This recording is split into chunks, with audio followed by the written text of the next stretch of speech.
नमस्कार दोस्तों, I hope आप सभी अच्छे होंगे। दोस्तों अपन आज इस वीडियो में बात करने वाले केवीएस एनवीएस टायर 1 की जो दोस्तों ऑलरेडी एग्ज़ाम हो चुकी है और जो पीआरटी वाले हैं। अपन दोस्तों आज पीआरटी की बात करेंगे कि पीआरटी में एक तो पीआरटी टीचर आते हैं दोस्तों, और जो पीआरटी स्पेशल एजुकेटर है, पीआरटी म्यूजिक है, इनके दोस्तों 10 जनवरी 2026 को फर्स्ट शिफ्ट में दोस्तों ऑलरेडी एग्ज़ाम कंप्लीट हो चुकी है। आई होप कि आप सभी ने आंसर की मिला ली होगी। दोस्तों मैंने इसके जो फर्स्ट शिफ्ट और सेकंड शिफ्ट 10 जनवरी की दोनों की मैंने आंसर की दोस्तों इसी यूट्यूब चैनल पर डाल दी है। नहीं देखा हो तो आप देख सकते हो, अपने आंसर मैच कर सकते हो दोस्तों। और मैंने आज जो 11 जनवरी है और उसका जो फर्स्ट शिफ्ट है, जो पीजीटी वालों का वाइस प्रिंसिपल है, उनकी भी आंसर की कंप्लीट 1 से लेकर 100 क्वेश्चन जो दिए गए उनके कंप्लीट विद सॉल्यूशन के साथ मैंने वीडियो डाल दी गई। आई होप आप सभी ने देख ली होगी, नहीं देखी तो आप सभी देख लेना और वहाँ से अपने आंसर मैच करना। और दोस्तों आप सभी अपना स्कोर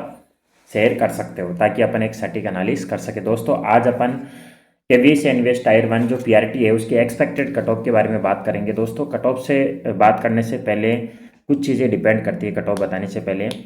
इस समय हमारे पास इतना डाटा कलेक्ट नहीं हुआ है, फिर भी एक ओवरऑल कट ऑफ की अपन बात करेंगे।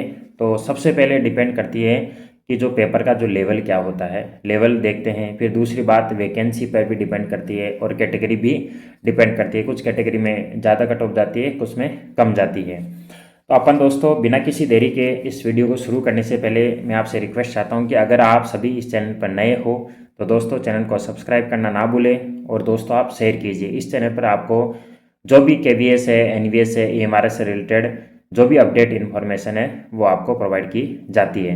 और आपको जो भी डाउट हो वो टेलीग्राम डिस्कशन स्टूडेंट ग्रुप से जुड़ सकते हो, वहाँ पे अपने डाउट पूछ सकते हो। और आपको कमेंट बॉक्स में दोस्तों लिखना है आपकी पोस्ट क्या है और आपके नेगेटिव मार्किंग आफ्टर। इसमें दोस्तों 1/3 नेगेटिव थी, नेगेटिव मार्किंग आफ्टर आपके कितना स्कोर बन रहा है। दोस्तों एक क्वेश्चन आपके 3 मार्क्स का था, तो आपको ओनली क्वेश्चन बताने हैं कि 100 में से आपके कितने क्वेश्चन करेक्ट थे। और आपको पोस्ट लिखनी है, पीआरटी टीचर हो या स्पेशल एजुकेटर हो या म्यूजिक हो या फिर आप मल्टीटास्किंग स्टाफ हो, जो भी आप पोस्ट हो आपको पोस्ट कमेंट में लिखनी है। दोस्तों मैं बात करूँ, आपके 100 क्वेश्चन आए थे। 100 क्वेश्चन में अपन बात करते हैं आपके जो रीजनिंग के थे, टोटल 20 क्वेश्चन पूछे गए थे दोस्तों। इसके अलावा मैथ के भी 20 क्वेश्चन आए थे। आईसीटी की बात करूँ, इसके भी दोस्तों आपके 20 क्वेश्चन आए थे। और जीके की बात करूँ दोस्तों, इसके भी आपके 20 क्वेश्चन आए थे। और इंग्लिश के आपके 10 क्वेश्चन आए थे। और एक मॉडर्न लैंग्वेज थी जो आपने चूज की थी, किसी ने हिंदी की थी, किसी ने अदर लैंग्वेज की थी, उसके भी दोस्तों 10 क्वेश्चन पूछे गए थे।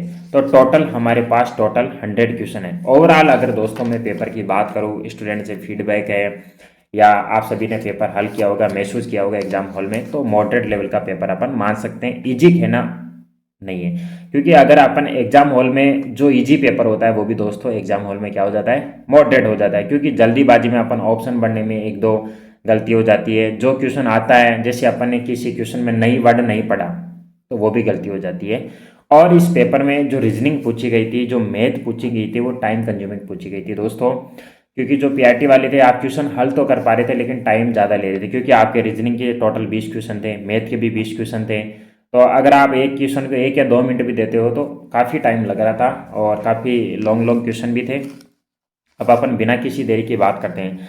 सबसे पहले दोस्तों अपन जो बात करेंगे वो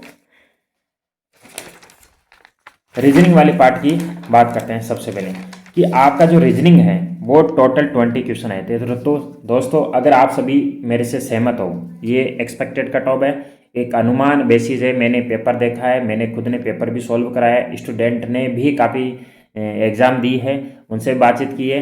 तो उसके आधार पर और पिछला जो सीबीएसई है वो केवीएस यूनिवर्सिटी का क्या ट्रेंड चल रहा है, इसके आधार पर मैं आपको एक्सपेक्टेड कट ऑफ बता रहा हूँ दोस्तों। और ये स्टैंडर्ड कट ऑफ होगी। इसके आसपास अगर आपके नंबर बन रहे हैं तो आप दोस्तों टाइप 2 की तैयारी कर सकते हो। और दोस्तों ये फाइनल कट ऑफ नहीं है, आपकी जो फाइनल कट ऑफ है वो फाइनल रिजल्ट के साथ प्रोवाइड की जाएगी केवीएस एनवीएस की साइड पे, तो आपको घबराना नहीं है।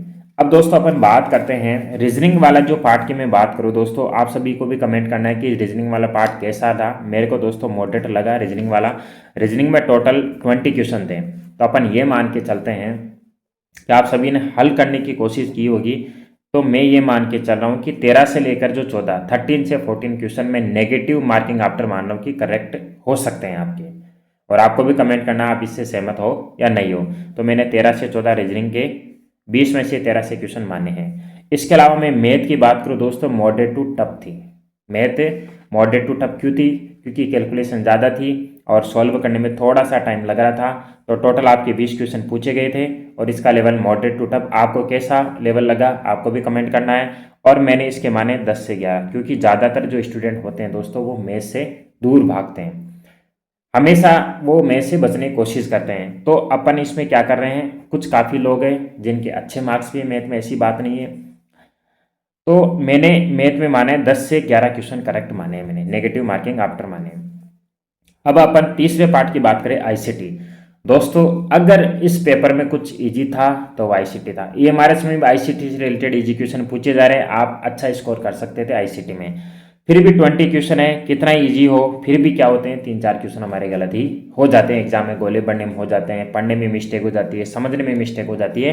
तो मैंने दोस्तों 15 से 16 क्वेश्चन माने। दोस्तों मैं जो कट ऑफ है ना, ओवरऑल स्टूडेंट एवरेज स्टूडेंट की कट ऑफ बता रहा हूँ दोस्तों, मैं एक टॉपर स्टूडेंट की कट ऑफ नहीं बता रहा हूँ और न ही एक लोअर स्टूडेंट की कट ऑफ बता रहा हूँ। ये कट ऑफ बता रहा हूँ, आपके टाइप 2 की प्रिपरेशन कर सकते हो इस कट ऑफ के बेस पे आप।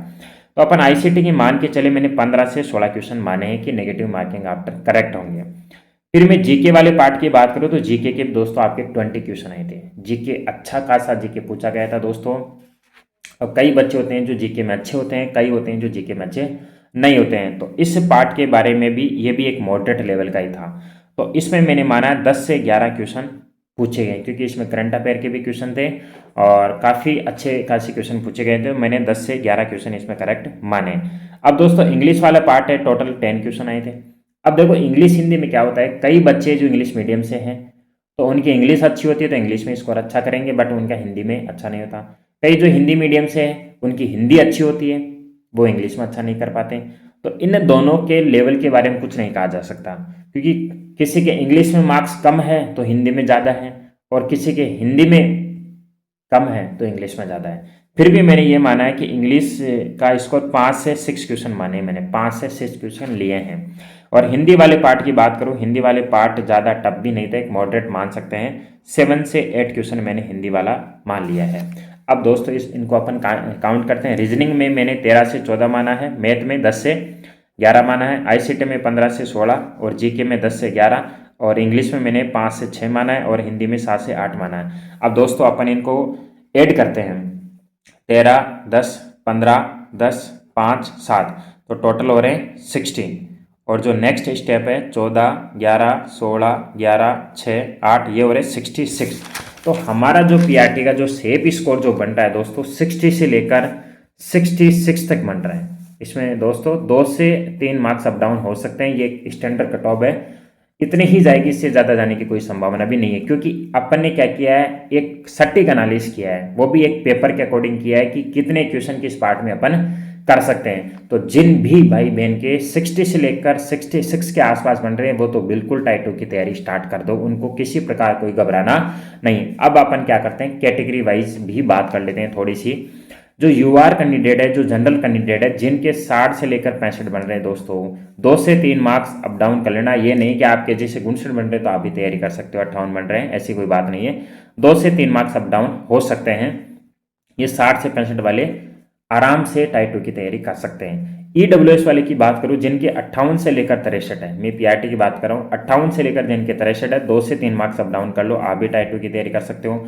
और जो ओबीसी कैंडिडेट है, आप भी ध्यानपूर्वक सुनिए, आपके 57 से लेकर 62 मार्क्स की बात नहीं कर रहा, यहाँ मैं क्वेश्चन की बात कर रहा हूँ दोस्तों, क्योंकि एक जो क्वेश्चन है 3 मार्क्स का, आप मल्टीप्लाई कर लेना। क्योंकि हमें अगर हमारे क्वेश्चन करेक्ट न है तो ओबीसी की बात करूं, जिनके 57 से लेकर 62 क्वेश्चन करेक्ट है, नेगेटिव मार्किंग आफ्टर 2 से 3 मार्क्स अप डाउन कर लेना, आप भी तैयारी स्टार्ट कर सकते हो। और जो एससी कैंडिडेट है, जिनके 55 से लेकर 60 क्वेश्चन करेक्ट है, वो भी तैयारी स्टार्ट कर सकते हैं। और जो एसटी कैंडिडेट है, जिनके 50 से लेकर 55 के आसपास क्वेश्चन बन रहे हैं, वो पीआरटी वाले आप अभी से टाइप 2 की तैयारी में लग जाओ। क्योंकि टाइप 2 डिस्क्रिप्टिव बेसिस दोस्तों, टाइम आपको कम मिलेगा और अभी से आप तैयारी करोगे तभी आप फाइनल सिलेक्शन ले पाओगे। क्योंकि टायर 1 ओनली क्वालिफाई नेचर का है, ये आपको केवल टायर 2 के लिए एलिजिबल करेगा।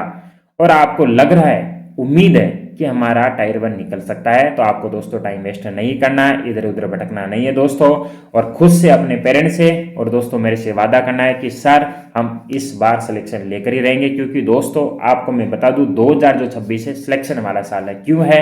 क्योंकि इस बार इतनी भर्तियां आई हुई है दोस्तों, केवीएस से, एनवीएस से, एमआरएस में आई हुई है, स्टेट में भी काफ़ी भर्तियां आई हुई है दोस्तों। तो थोड़ा सा कम कॉम्पिटिशन क्या हो जाएगा, कम हो जाएगा। क्योंकि जो बंदे स्टेट में सिलेक्ट हो चुके हैं दोस्तों, वो केवीएस, एनवीएस या एमआरएस में ज्वाइन नहीं करेंगे, और जो केवीएस में ज्वाइन कर रहे हैं वो एमआरएस में नहीं करेंगे। तो इनका ऐसा कंपटीशन थोड़ा बहुत दोस्तों डाउन होने की संभावना है, और टायर 1 ओनली क्वालिफाइंग नेचर का है। और आप सभी अगर इस एक्सपेक्टेड कट ऑफ से सहमत हो तो कमेंट बॉक्स में अपनी पोस्ट और अपना स्कोर जरूर बताइए दोस्तों। और जो भी आपको डाउट हो, हमारे टेलीग्राम ग्रुप से आप जुड़ सकते हो, अपने डाउट पूछ सकते हो दोस्तों। और जो भी इस चैनल पर नए हैं प्लीज़ सब्सक्राइब जरूर करना, और जो भी केवीएस एनवीएस के एस्पिरेंट है उनको इस वीडियो को शेयर भी जरूर करना है दोस्तों। क्योंकि आप एक सब्सक्राइब करते हो वही हमारे लिए एक मोटिवेशन होता है। हम आपके लिए एक से बढ़कर अपडेट लेके आएंगे। फिर भी लेंगे नेक्स्ट अगले वीडियो में। Thank you.